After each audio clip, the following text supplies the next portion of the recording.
الرحمن الرحيم الحمد لله الصلاة والسلام على رسول الله أما بعد. الله جل شانه وتعالى سورة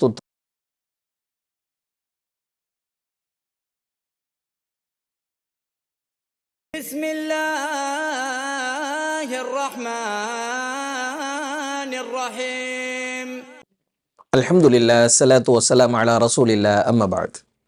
الله جل شانه وتعالى சூரத்து தௌபா வசனம் 24 சொல்கிறான், குல் இன்கான ஆபாஉக்கும் வ அப்னாஉக்கும் வ இஹ்வானுக்கும் வ அஸ்வாஜுக்கும் வ அஷீரத்துக்கும் வ அம்வாலுன் இக்தரஃப்துமூஹா வ திஜாரத்துன் தக்ஷௌன கஸாதஹா வ மசாக்கின் தர்லௌனஹா அஹப்ப இலைக்கும் மினல்லாஹி வ ரசூலிஹி வ ஜிஹாதின் ஃபீ ஸபீலிஹி ஃபதரப்பஸூ ஹத்தா யஅதியல்லாஹு பிஅம்ரிஹி வல்லாஹு லா யஹ்தில் கௌமல் ஃபாஸிகீன்.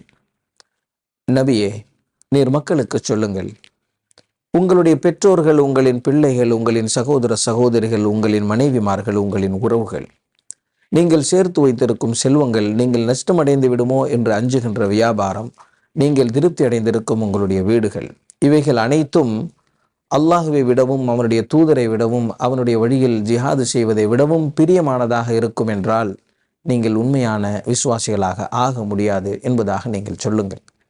ஃபதரப்பஸூ ஹத்தா யஅதியல்லாஹு பிஅம்ரிஹி, அல்லாஹ்வினுடைய தண்டனையை அவர்களை எதிர்பார்க்குமாறு சொல்லுங்கள். நிச்சயமாக பாவம் இழைக்கும் பாவிகளுக்கு அல்லாஹ் நேர் வழி காட்டுவதில்லை என்பதாக அல்லாஹ் நபி அவர்களை சொல்லுமாறு சொல்லுகிறார்.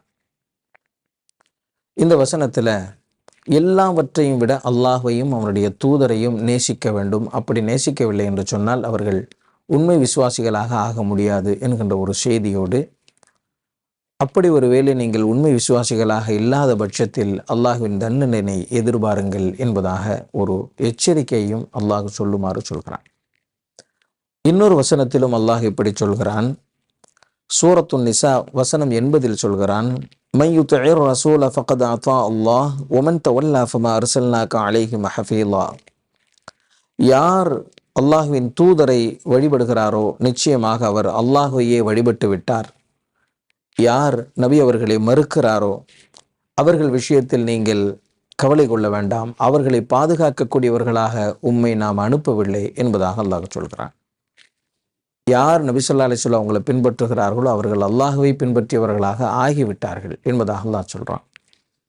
அப்படி ஒரு வேளை சரியான விசுவாசம் கொள்ளவில்லை என்று சொன்னால், நபி ஸல்லல்லாஹு அலைஹி வஸல்லம் அவங்களை பின்பற்றவில்லை என்று சொன்னால் நீங்கள் கவலைப்படாதீங்க, அவர்களை பாதுகாக்கக்கூடிய பொறுப்பு உங்களது கிடையாது. அவர்களுக்கு எடுத்து சொல்லக்கூடிய பொறுப்பு, போதிக்கக்கூடிய பொறுப்பு தான் உங்களது.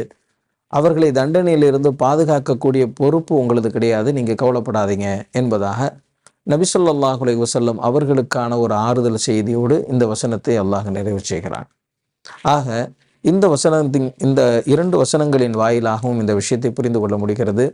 உண்மை விசுவாசியாக நாம் ஆக வேண்டும் என்று சொன்னால் அதற்கான அளவுகோல் என்ன, எவ்வாறு நாம் நபியை பின்பற்ற வேண்டும் என்கின்ற ஒரு செய்தியும், நபியை தவிர்த்துவிட்டு அல்லாஹ்வை நான் ஏற்கிறேன் என்று கூட ஒருவரால் முழுமையான ஈமான்தாரியாக ஆக முடியாது என்கின்ற செய்தியும் இந்த வசனத்தின் வாயிலாக விளங்க முடிகிறது. அஸ்ஸலாமு அலைக்கும் வரஹ்மத்துல்லாஹி வபரகாத்துஹு. ஸதகல்லாஹுல் அஸீம்.